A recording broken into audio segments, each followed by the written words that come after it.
ముక్కోటి ఏకాదశి పర్వదినాన ద్రాక్షారామంలో అపచారం చోటు చేసుకుంది.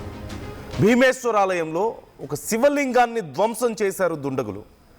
సప్త గోదావరి ఒడ్డున ఉన్నటువంటి కపాలేశ్వర స్వామి లింగం ధ్వంసమైంది.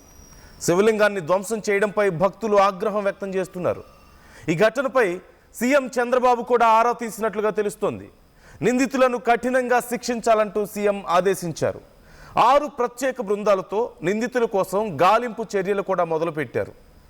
ఘటనా స్థలికి dog squad, clues team, forensic teams చేరుకున్నాయి. ధ్వంసమైన స్థానంలో కొత్త లింగం ప్రతిష్టాపన జరగాలి అంటూ కూడా ఇప్పటికే ఆదేశాలు జారీ చేసినట్లుగా తెలుస్తోంది. కానీ దెబ్బతిన్నటువంటి శివలింగం చాలా పురాతనమైంది.